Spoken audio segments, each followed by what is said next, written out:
èmi yóò yọ̀ bàbá dọ́pẹ́ mi bá mo wà láàyè. Bàbá dọ́pẹ́ mi bá mo wà láàyè torí òkú mi kò lè yọ̀. Òkú mi kò lè yọ̀ bàbá. Òpó tó sún ayé mi ró, òpó tí ó jẹ́ jábọ́, òpó tó sún ayé mi ró látọdún yìí wá, òpó tí ó jẹ́ jábọ́.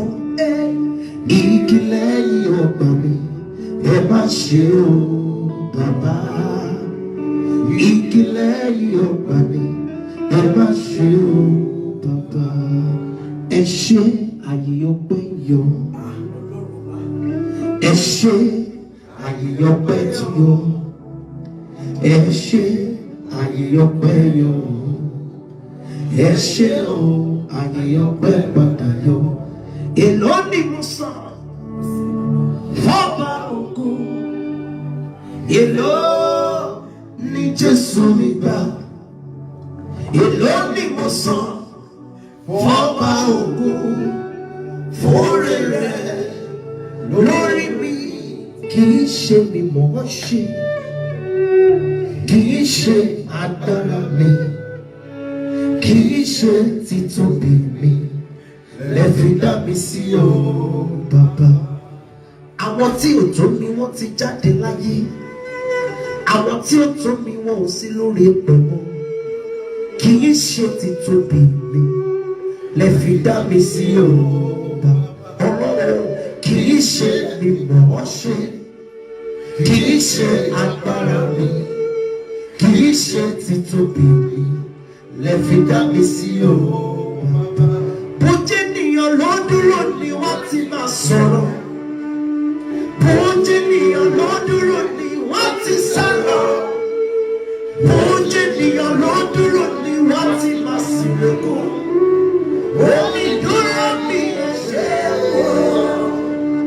Bó jẹ́ ènìyàn ló dúró ni wọ́n ti máa sọ̀rọ̀, bó jẹ́ ènìyàn ló dúró ni wọ́n ti sá lọ, bó jẹ́ ènìyàn ló dúró ni wọ́n ti máa sìnrẹ́kọ̀. Omi dúró mi ẹ ṣé o. Irú ìrírí tí mo rí làwọn kan rí, ṣùgbọ́n àánú tí wọ́n rí gbà wọ́n kò rí gbà. Ibi tí mo gbà kọjá, àwọn kan gbà bẹ sọdá. Wọ́n jẹ tó bá ra mi dán, àwọn kan jẹ tẹ̀mí bọ́. Gbogbo tó jẹ́ bàbàrà fún wọn, wọ́n lọ́rùn fi ṣàlàfẹ́ mi. Torí mo rà mí. Irú ìrírí o tí mo rí làwọn kan rí, ṣùgbọ́n àánú tí mo rí gbà wọn kò rí gbà. Ibi tí yẹn gbà kọjá, àwọn kan ti gbàgbé sọdá. Wọ́n jẹ tó máa ra mi dán, àwọn kan jẹ tẹ̀mí bọ́. Gbogbo tó jẹ́ bàbàrà fún wọn, wọn lọ́rùn fi ṣàlàfẹ́ mi. Torí ẹ̀rọ àrùgbà mi, ògbógo fọ́lẹ̀ mi, ògbógo fọ́lẹ̀ mi. Lèmi aláyọ̀ lènìyàn rárá, ó dẹ̀ padà wá gbógo fọ́lẹ̀ mi. Àwọn ṣé Jésù tó fi fẹ́ ládàá mi sí. Ọ̀pọ̀lọpọ̀ ló ti kú tí wọ́n ti fi lè bọ́ra. Ọ̀pọ̀ ńlá ládùn rẹ̀ tó fi fẹ́ ládàá mi sí. Ògo ìyọ́lá ló yẹ wọ́n. Èmi ò gbé ọ̀gá, Ọlọ́run alágbára, láàrin ọ̀pọ̀ ènìyàn. Èló ni mo sọ fọ́ba ògo, èló ni sọ fọ́pá òun fórèrè lórí mi. Èmi erùpẹ̀ lásán tó ṣe lé nínú, erùpẹ̀ ilẹ̀ lásán tó ṣe lóko. Mi ò jọra mi lójú, mo fọpẹ́ fún ọ. Èmi náà rè Olúwa, èmi náà rè Olúwa, èmi náà rè Olúwa, èmi náà rè Olúwa, èmi náà rè Olúwa. Èmi erùpẹ̀ lásán tó ṣe lé nínú, erùpẹ̀ ilẹ̀ lásán tó ṣe lóko. Mi ò jọra mi lójú, mo fọpẹ́ fún ọ.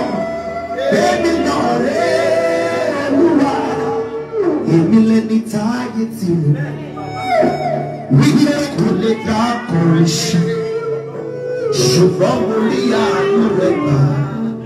Olúọ̀run ló wá ṣe. Mo dúpẹ́ pé mo rí àánú gbà.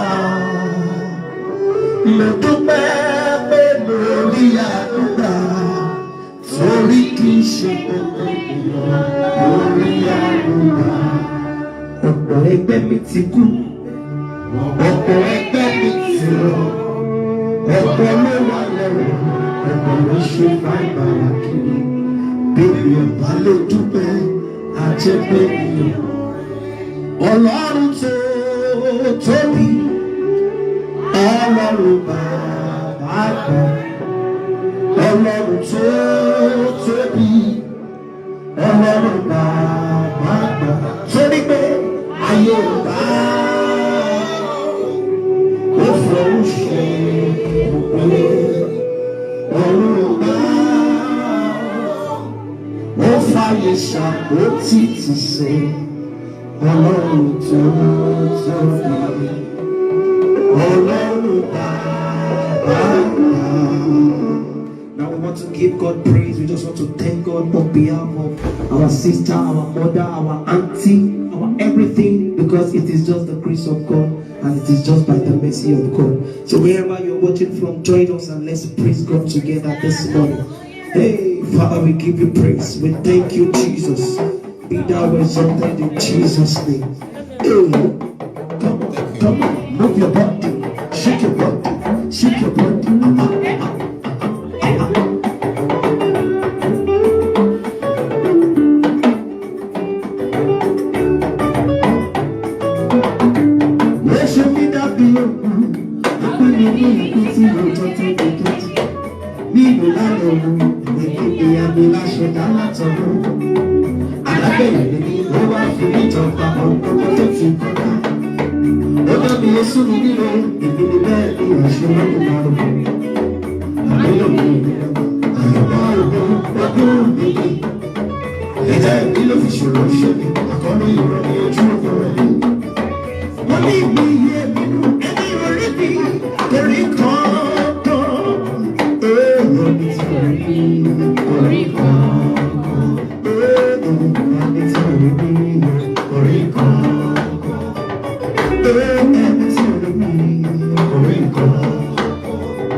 Then this one is a special number for you. As we are you're joining into another year. This is your prayer point, and this song is for you. Are you ready? Come on. I'm ready. Hey.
song. I want to just make a wish. Hey, Olúwa bá mi rìnrìn àjò. Ọlọ́run bá mi rìnrìn àjò. Olúwa bá mi rìnrìn àjò. Ọ̀rọ̀ mi kò dayọ̀. Olúwa bá mi rìnrìn àjò. Ọlọ́run bá mi rìnrìn àjò. Olúwa bá mi rìnrìn àjò. Ọ̀rọ̀ mi kò dayọ̀. Dákun bá mi rìnrìn àjò yìí. Ẹ̀bẹ̀ mi ló bẹ̀rẹ̀. Jọ̀wọ́ bá mi rìnrìn àjò. Nínú ọdún tí mo wà yìí o. Olúwa bá mi rìnrìn àjò. Èyí ni ẹ̀bẹ̀ mi. Olúwa bá mi rìnrìn àjò. Ọ̀rọ̀ mi kò dà. Olúwa bá mi rìnrìn àjò. Olúwa bá mi rìnrìn àjò. Ọlọ́run bá mi rìnrìn àjò. Olúwa bá mi rìnrìn àjò. Ọ̀rọ̀ mi kò dà. Olúwa bá mi rìnrìn àjò. Olúwa bá mi rìnrìn àjò. Ọlọ́run bá mi rìnrìn àjò. Olúwa bá mi rìnrìn àjò. Ọ̀rọ̀ mi kò dà. Etí fi gbọ́ kọ́ rí. Jọ́mọ tuntun. Kò sóhun bí ọmọ. Etí fi gbọ́ kọ́ rí. Jọ́mọ tuntun. Kò sóhun bí ọmọ. Etí fi gbọ́ kọ́ rí. Jọ́mọ tuntun. Kò sóhun bí ọmọ. Ọmọ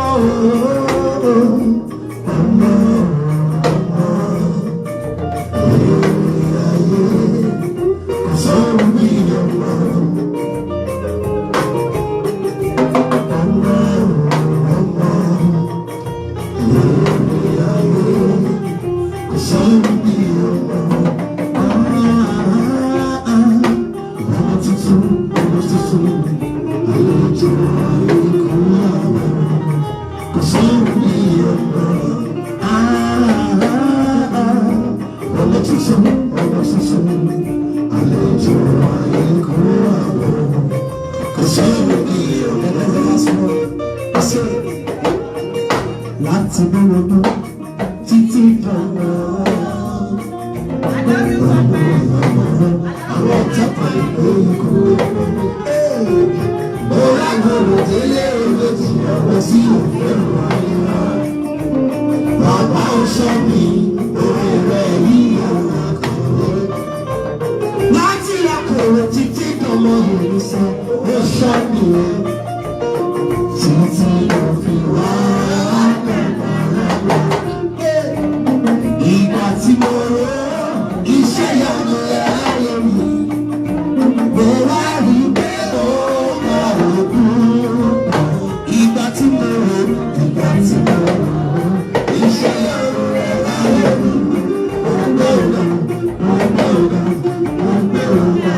Ó ṣe é lọ́dún náà, ó ṣe ìgbà tí mo rò iṣẹ́ ìyanu ayé mi, ó gbé ọ̀gá, ó gbé ọ̀gá. I never see this kind of God before.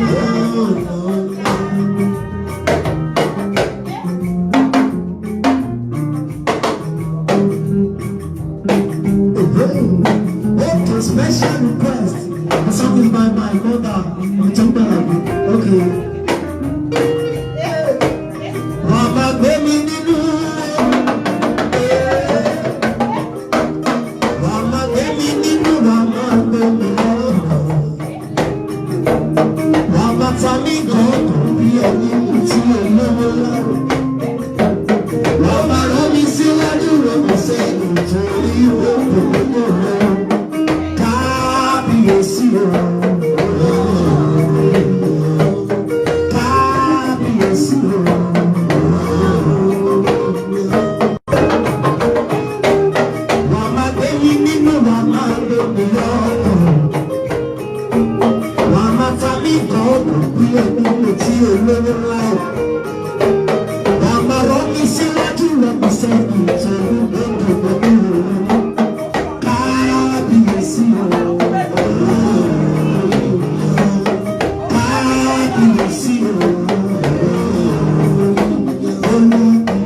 Even if we have 10,000 tongues, it's not enough to praise you. Iná ayé ẹ̀wù jẹ́ kó jókòó.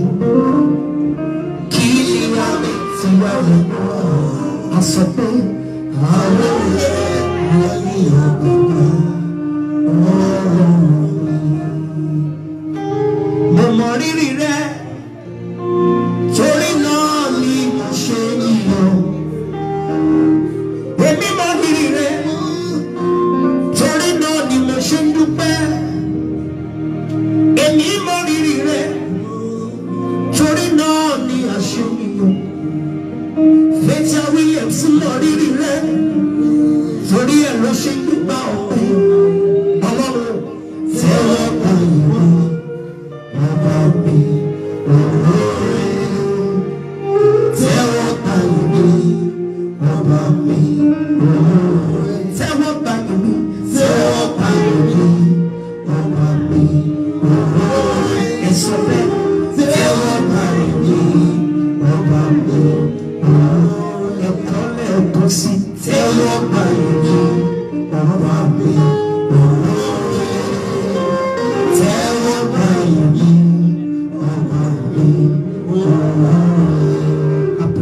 To you, ma. Long life and prosperity. Bless you. Bless the living.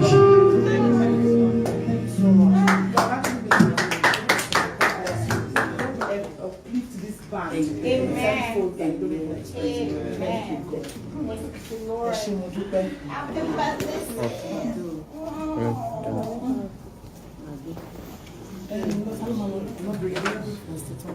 Especially actually, why do breakfast? Fine, man. Happy birthday, man. Don't just. I want to send it to. Okay. You can say that. I want to post it. To cancel my law. No, wait, go. Okay. Hello, Ross. How do I post this? Okay.